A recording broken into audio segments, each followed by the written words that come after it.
Hi everyone, I'm Siobhan Milner and this is Total Performance, a podcast dedicated to all things athletic performance and injury prevention. Join me and my guests as we explore the many aspects that come together to build our total performance picture. Let's get into it. My guest on today's podcast episode is Jason Harrison. Jason Harrison owns Present Tense Fitness in Dayton, Ohio, where he works not only with general population clients, but also specifically with many professional, contemporary, and ballet dancers. I had a ton of questions to ask him about strength, conditioning, and mobility for dancers in today's episode. I also had a lot of questions for him regarding myths that we encounter in strength and conditioning, and especially some of these myths surrounding mobility, flexibility, and how many people in the general public, but especially dancers, can think that strength and conditioning work can actually be counterproductive, when in fact, spoiler alert, we know it's often the opposite.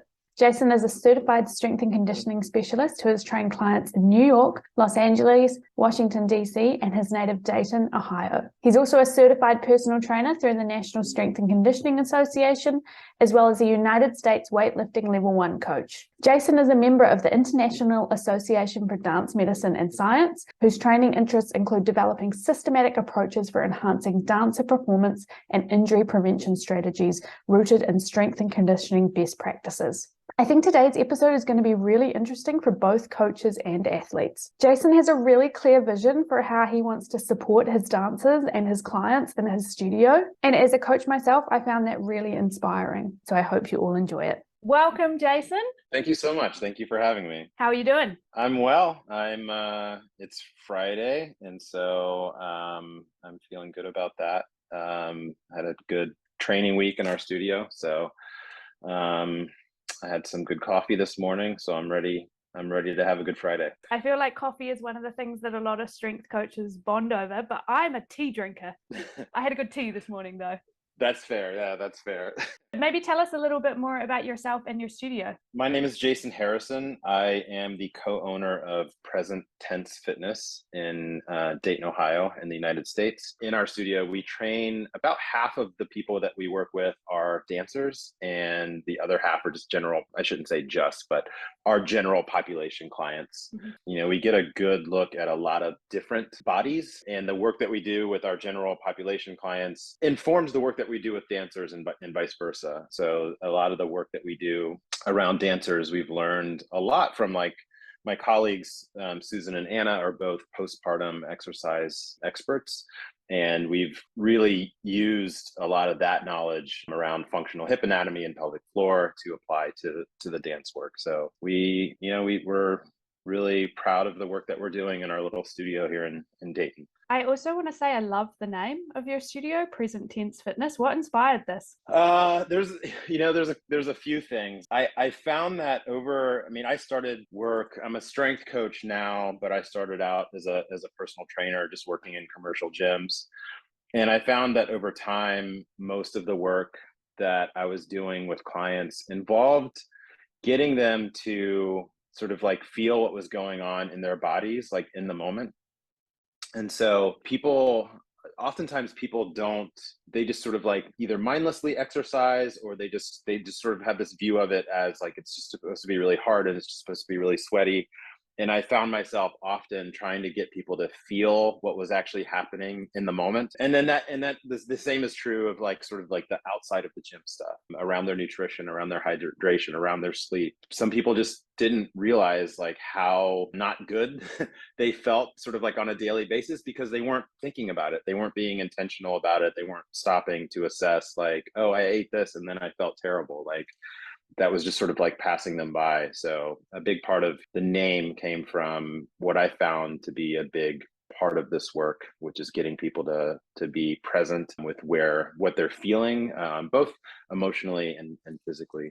I feel like this must be something that really resonates with the dancers as well, because so much of dance is awareness, bringing yourself into certain positions as well. Sure. And I think sometimes it's a little bit of a shock to the dancers that we work with, because we want them to actually, they are definitely dialed into awareness in terms of performing, but I find that like a lot of times there's a disassociation from pain that they're feeling, and we very much demand of the people that we work with that they don't ignore pain. So like if you come into our studio, we want to know what's hurting, so that we can address it, work around it, account for it. And that's very much new, I think, to the vast majority, particularly of the professionals that we work with. They're used to sort of like almost like disassociating from their body, particularly when it comes to pain, because they're taught essentially that they're just like replaceable objects. And so we try to see the human in front of us and say, no, no, no, like if you're hurting, like we want to know that. And there's nothing wrong with hurting. There's nothing shameful around feeling pain, but like let's take a look at like why you're hurting and see if like maybe there's some strength stuff that we can do to help address that. Yeah, I think this is something that we see across a lot of sports performance, but also performing arts. It's that if you're injured, yeah, you potentially don't have work. So pain is threatening in multiple senses. People are taught to either ignore or hide, and it's just not a healthy way of approaching one's own body. But like you said, like I very much understand where it comes from and the fear that comes around injuries or feeling pain, or we're in the midst of a global pandemic still, even being sick. So like we've had people who have had experience with COVID. And it's a scary feeling, especially given, the strangeness of that infection and the way it affects the lungs and the heart. Like that can be not only life-threatening, obviously, but career-threatening. And so, I think a lot of the work, as given the level of athletes you're working with, like a lot of the work of a coach is to support people through whatever process, like whether it's injury or illness. So what got you into strength coaching for dancers? And kind of a little side thing I'm wondering now, was this focus perhaps on awareness something that drew dancers to you, or was it something that kind of evolved after you started working with dancers as well? My work, I've mostly been a personal trainer. I started training in New York City in 2006. For most of my career over that time span, I've been a personal trainer working with general population clients. When we moved to Dayton and opened a brick and mortar studio, I just wanted something. I think part of it was just like almost like selfish. Like I needed something to give my work more purpose. I wanted to do something interesting. Like I sort of fought the idea of working in fitness for a very long time. Like when I started working as a trainer, it was ostensibly to facilitate like a screenwriting career, which went nowhere. But like I ended up like working in this field. But like for a long time, like I taught school, I flirted with being a journalist. And then finally, like none of that stuff was working out. I was sort of lost in a lot of ways. Finally, around 2011, my wife basically said, like, listen, like you've been training now consistently for these years. Like, why don't you steer into that? And I've had these experiences in my life where I just needed sort of like outside permission to do a thing. And that was very much it. And so like, I'd say I've been a trainer since 2006, but I've only been really taking this seriously in the way that I think it should be taken since around 2010, 2011. And so when we opened the brick and mortar here in Dayton in like 2016, 2015, something like that, I think 2016, we just saw this gap. Like we knew Dayton's a small enough city. It's only 140,000 people, but we happen to have two professional dance companies here. And so we knew some of the dancers, followed them on Instagram. Anna, who is a really fantastic personal trainer who works with us, and a yoga teacher, she knew some of the dancers from her yoga work. And so it was just like sort of seeing what people were doing in the gym and thinking like, well, like none of the three of us were dancers, but we could sort of tell like that they weren't optimizing their time in the gym, and what dancers call cross training, what like in the strength coaching world, we would just call training. They weren't optimizing that time. There was a lot of like, and we started this journey just by asking questions. Like, so what does your day look like? What do you do? And so we heard a lot of like, well, I'll get up at 6 and do a hot yoga class, and then maybe do like an hour on the elliptical. And we were like, well, we think maybe you don't need to be spending so much time in your cross training, and we think we can give you more efficient stuff to do. So we just sort of began this journey with humility, and it very much started off with us reaching out to them, because we're an unknown. There's two things there. Number one, nobody knew who we were. And number two, the idea of sort of sports style strength and conditioning is pretty much still foreign in the dance world. Like I feel like this work is really in its infant stages. And so there was no reason for them to trust us. And so we started off with like working with one or two people and did, I think, good work for them. And then, the way it works, like if you do good work for one person, people will say like, what are you doing? Like you're jumping so high and you look so strong. And so then, it grew from there. And I think what people appreciate now that they're working with us, they do appreciate that, to go back to your question, they do appreciate that sort of like rooting in intentionality and being present, because it's a completely foreign idea compared to what they're usually taught, like really from the time that they're like 3 years old and start dancing. It's basically a no pain, no gain mentality. It's basically like, listen, like dance is hard. You're going to be in pain. You just got to go through it. And we're here to say like, no, actually, like dance is hard, of course, but like, let's make it hard for the right reasons. Let's make it hard for technical reasons and not because you're under eating and needlessly beating your body up. Yeah, I think like you're saying, making the training more efficient, this kind of training smarter, not harder, this is going to be one of the things that makes them feel better too, because they're not just burning themselves into the ground with lots of junk training, quote unquote. Yeah. I wonder, because as you say, traditional strength and conditioning might be something that's not that known or accepted in the dance world. What are some of the misconceptions some of the dancers you work with had or have surrounding strength training? I think the main thing is this topic that we're on, this idea of like more is always better. And so like the very first professional that we worked with is a ballet dancer who, is a absolute workhorse. She's a person who smiles when things get hard. And so it's very like we love working with her because like if you give her something like incredibly difficult to do, this like little smile comes across her face. She was the first person we worked with, and I was the one that was training her, and when I first started working with her, she was also doing like CrossFit style stuff like in addition to our work. And then slowly she stopped doing less and less of that, and then slowly she just trusted like, okay, I'm doing a massive amount of movement through my dancing, and I feel really strong just doing 2 days a week with you. And maybe that's all I need. But that just takes, like I said, there's no reason for her to trust us. And over time, the efficacy of like a full body athletic style programming, she was able to see that and feel that in her body. And so I think, so the first misconception I think is how much more dancers tend to think that they have to be doing than they really do. And then the second thing that almost always comes up if I give a talk to like a dance studio or school or something like that is this idea of, particularly around women, the idea around bulk. And so people are worried that if they do strength training with any sort of like heavy weight, that they'll just automatically get bulky. And when people ask me about that, it's important to me to put that question around bulk in its proper context. So I always start by saying, the fear of bulk is rooted in misogyny and specifically anti-Blackness. And so like, if we look at the way like the Williams sisters have been treated throughout their career and sort of the questions around their femininity and sort of like what the ideal body type is, it's usually a white male gaze that's policing like what a woman should look like or be. And so I always start by saying like this fear of bulk is rooted in these really dangerous ideas.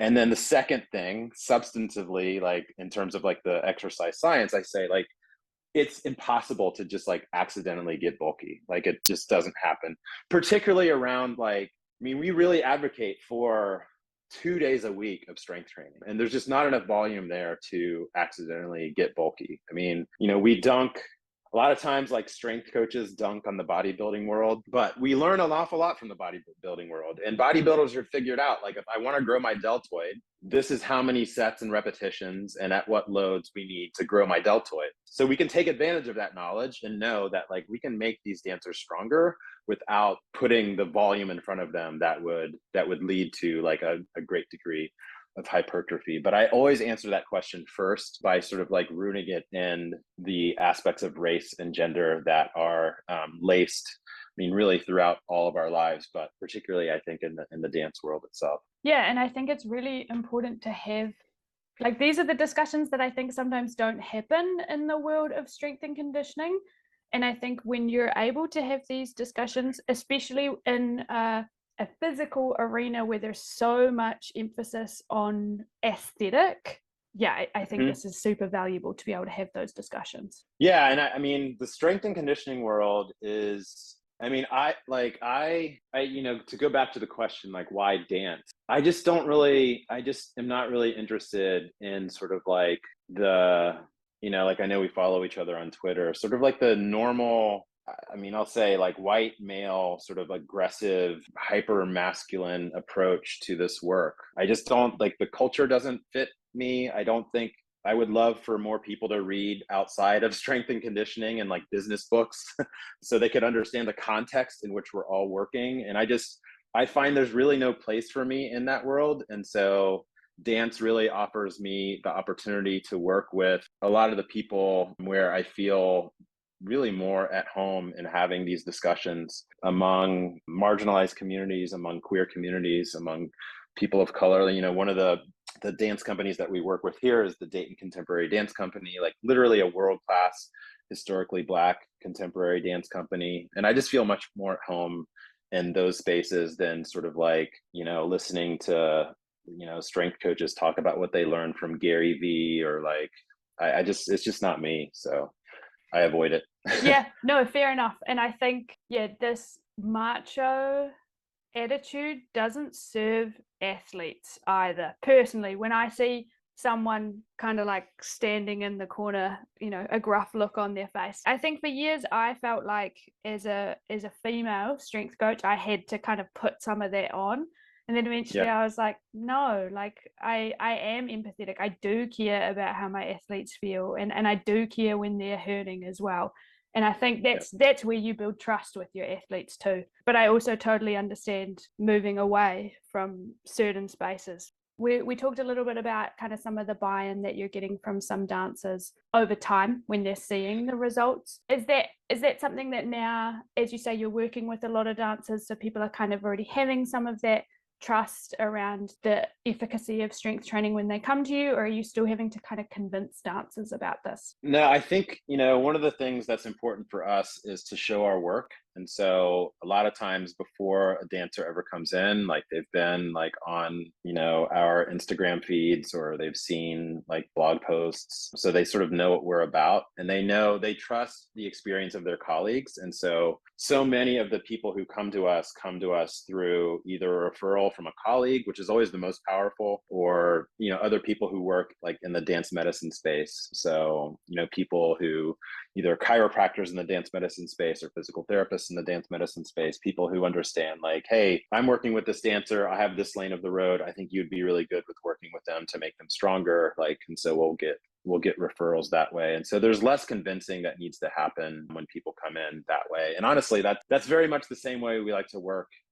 with our general population clients too. My favorite people to work with are people who have sort of like been stalking like us on Instagram for like 6 months, because then like they get it. It's a more difficult thing when somebody comes in. Honestly, like sometimes like the most difficult clients are people who just like live in the neighborhood, and they walk over just because there's a gym. And so they're expecting like, I don't know what they're expecting, but it's not what we give.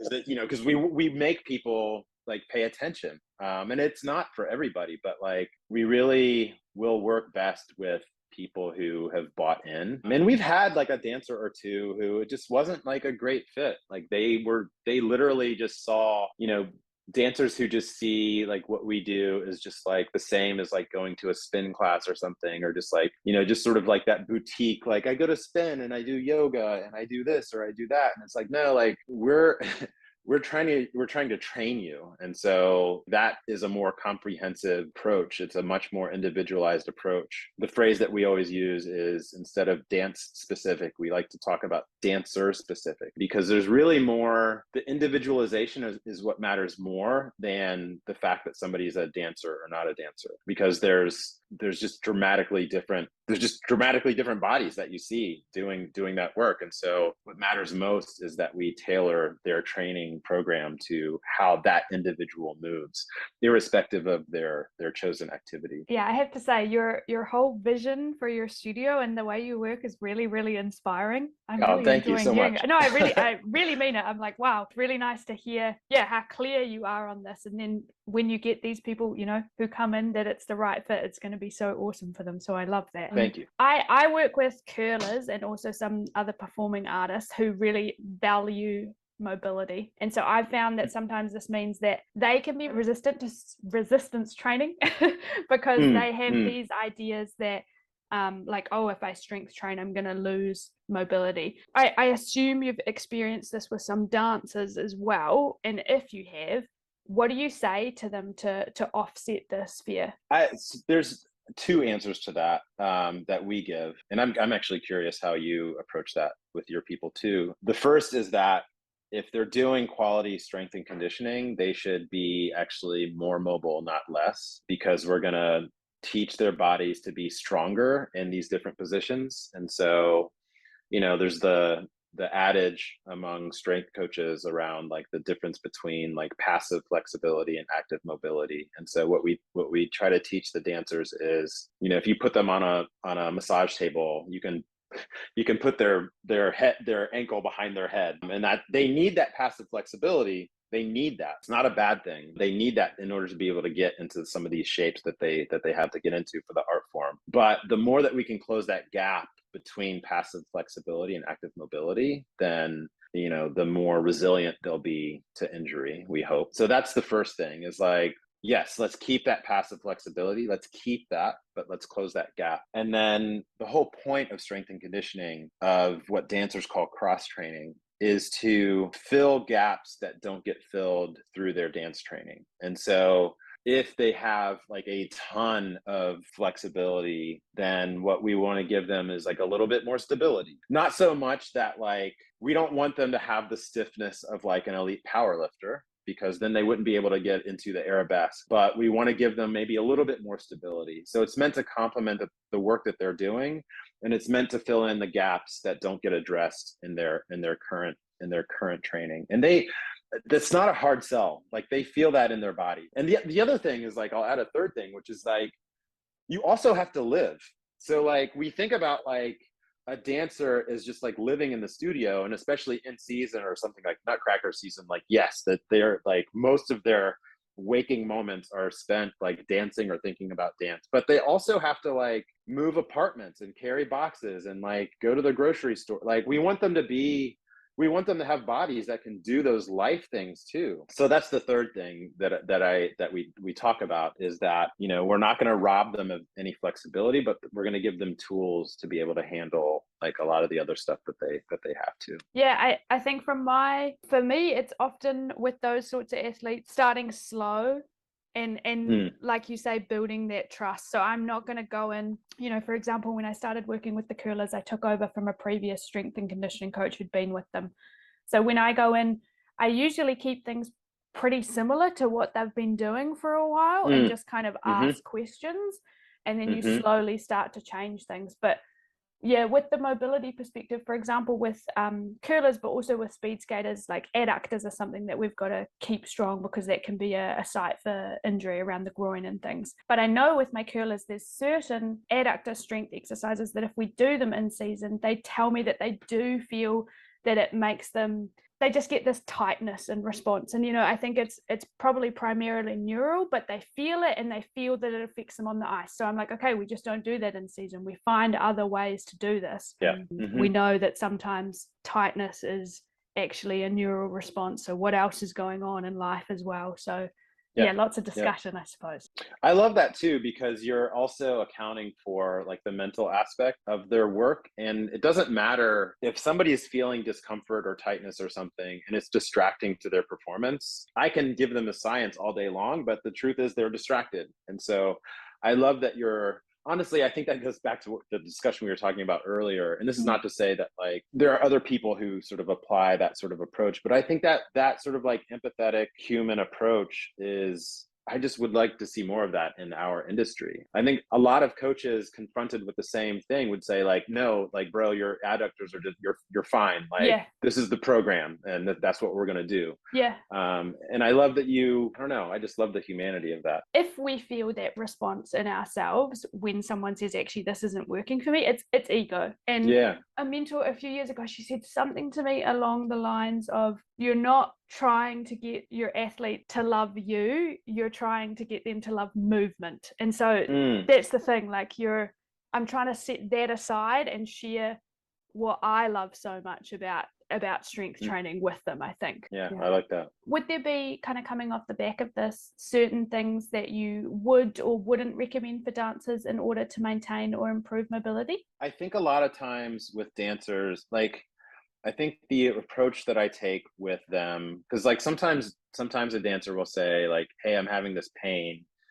And I'll ask a lot of questions around like, when are they feeling that pain? Why are they feeling that pain? And occasionally it'll come down to they've been trying to improve some aspect of their shape. So in other words, like dancers need to be turned out. So we have a lot of external rotation in the hips to be able to get into like foot positions in dance, like fifth position, like those sorts of things, especially in ballet. And so I'll say, well, okay, show me the stretches that you're doing in order to get into that shape. And often what you'll see are these like pretty extreme compensation. And so what I try to teach them is to break down the shape into their sort of constituent parts and then hold themselves accountable for stretching into a shape with good form. That way they can improve that or increase their passive flexibility. And then we'll use like from the FRC world, like the pails and rails and stuff like that, to build some of the like the active mobility strength at some of those end ranges of motion,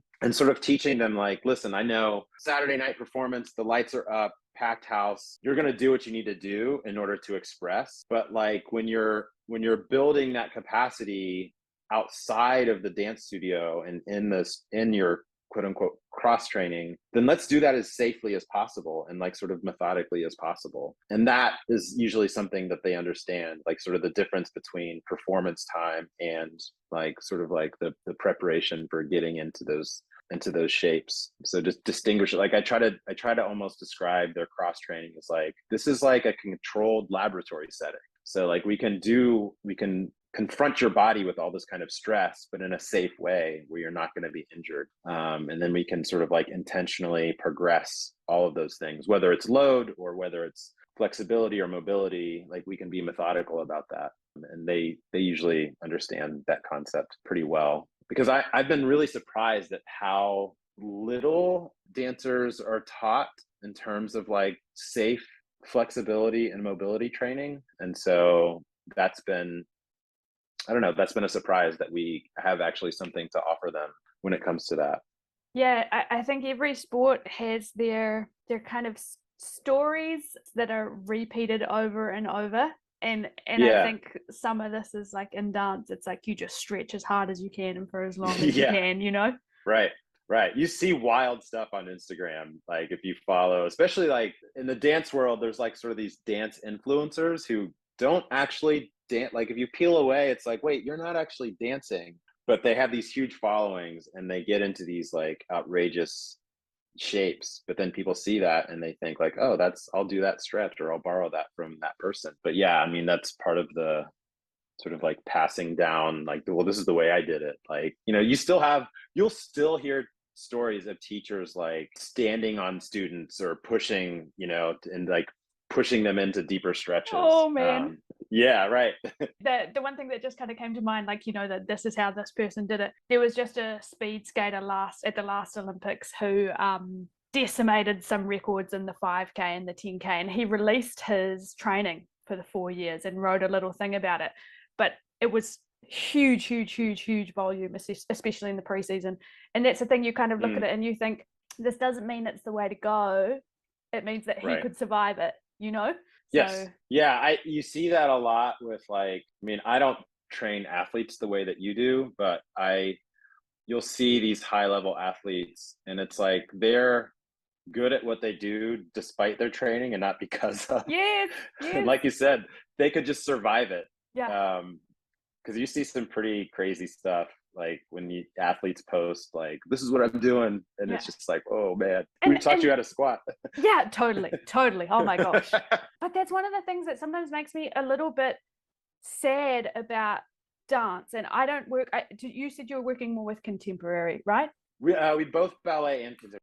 I'm not working so much with those dance forms, actually. I'm working with a lot of world dance, but even in the world dance, like I'm finding that, there's dancers who have dropped out because of, even from a recreational perspective, believing that like this just was never going to work for their body. And I'm like, if something was tweaked and you were taught to approach this slightly differently, I think you could have. Yeah, it's always interesting to see who kind of goes through with these things. Yeah. So, Jason, do you have any last thoughts or anything you'd like to highlight as kind of a takeaway for people? I know we've talked about a lot. Yeah, I want people to know, and you, like the work that you do with dancers and athletes, like I really think that the personal satisfaction I get out of working with artists is really meaningful to me. I'm 46. The older I get, the more I realize how important finding joy and finding beauty in a very difficult world can be. And I really, for people who don't know dancers or don't know the dance world, these are people who are literally putting their bodies on the line, and especially in the United States, for not very much money at all, just to create beauty and joy. And I couldn't have more respect for the artists or the art form. It's just a really beautiful expression, and it's just like deeply moving to me. And so I want people to know, who are listening to this, just how much I appreciate the privilege it is to work with these people, given all that they sacrifice physically, really to make just like being a human easier, just like a little bit easier. Thank you for sharing that. It's really beautiful. Yeah. Thanks. Where can people find you, Jason? So our website is presenttensefitness.com. I am on Instagram as Present Tense Fitness.